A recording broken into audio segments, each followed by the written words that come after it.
Hello dear students, हम वापिस I am back. हम वापिस बात करेंगे आज डायरेक्ट इनडायरेक्ट स्पीच की। और आप लोगों को मालूम है कि इससे पहले मैंने आप लोगों को टेबल 1 2 3 समझाया। उसके बाद मैंने 10 सादे वाक्य के बारे में आपको समझौती दी। तो आज हम सीखेंगे प्रश्नार्थ प्रकार के वाक्य, वाक्य नंबर 11 से 18। आप लोगों के पास जो पैम्पलेट है उसमें वाक्य नंबर 11 से 18 इस प्रकार के वाक्य है, जो प्रश्नार्थ प्रकार के वाक्य है उसके बारे में मैं आपको सिखाऊंगा। बराबर? तो so be ready for this direct indirect speech प्रश्नार्थ वाक्य। एक बात कंफर्म है बच्चों कि आप लोगों की बोर्ड की एग्जाम में एक वाक्य कंपलसरी अवश्य 10वीं 12वीं वाली दोनों की बात कर रहा हूँ, एक वाक्य प्रश्नार्थ होगा ही होगा, एक या तो दो भी आ सकते हैं। बराबर? तो आप जरा ध्यान देना। तो प्रश्नार्थ वाक्य के पहले तो हम प्रश्नार्थ वाक्य की आप चाबी लिख लो। तो प्रश्नार्थ वाक्य की चाबी होती है, पहले आएगा बोलनार, उसके बाद आस्कड़, उसके बाद सांभलनार और संयोजक रहेगा इफ। बोलनार, आस्कड़, सांभलनार और इफ। दूसरी बात कि प्रश्नार्थ प्रकार के वाक्य के दो विभाग पड़ते हैं। There are 2 parts. बराबर? तो पहला जो विभाग है वो होता है सादा प्रश्नार्थ वाक्य और दूसरा होता है WH प्रश्नार्थ वाक्य। बराबर? जो सादा प्रश्नार्थ वाक्य है उसमें संयोजक इफ रहेगा और जो WH प्रश्नार्थ वाक्य है उसमें संयोजक इफ आएगा नहीं। ये पहली बात, आप ये बात भी आप जरा नोट कर लेना। बराबर?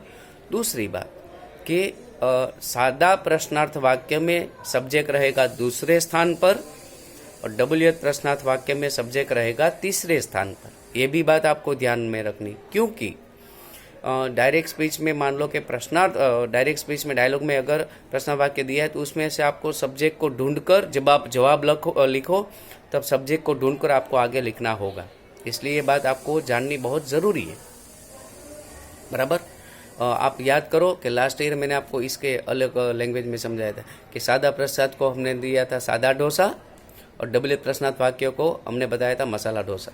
बराबर? ये डोसों का नाम सुनकर आप लोगों के मुंह में और मेरे मुंह में पानी आ रहा है, लेकिन क्या करें, कुछ बहुत मजबूरी है।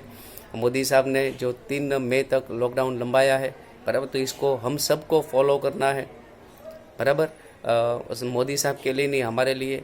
तो आप और आपका परिवार, आप और आपका पूरा परिवार, आप फैमिली मेम्बर्स को समझाना कि घर से काम के बिना बाहर ना निकले और इस प्रकार ही हम कोरोना वायरस की चेन को तोड़ सकेंगे। बराबर? ऐसा ज़रूरी नहीं कि हर जंग बॉर्डर पर ही लड़ी जाती है। आप भी एक प्रकार के सोल्जर हो, भारत देश के भविष्य के नागरिक हो, और आप अपने फैमिली मेम्बर्स को और अड़ोस पड़ोस के लोगों को समझाए, घर पे रहे। इस प्रकार से आप देश सेवा भी कर सकते हो। और वो जो मैंने आपको बताई थी भी सादा प्रश्न और WH प्रश्न, तो मैंने आप लोगों को ऐसे ये लिखकर मैं आपको समझा रहा हूँ। आप देखो इधर। बराबर? तो मैंने ये इस प्रकार से आपको लिखकर समझाया है। बराबर? कि इसमें जो ऊपर है, बराबर, उसमें सब्जेक्ट पहले वाक्य में 11वां जो वाक्य है और 70वां जो वाक्य है, वाक्य नंबर 11 और वाक्य नंबर 17। बराबर? तो उसमें मैंने लिख दिया है, नंबर्स लिखे हैं। बराबर? तो आप बराबर से देख सकते हो, ध्यान से देख सकते हो कि वाक्य नंबर 11 और वाक्य नंबर 17। ओके?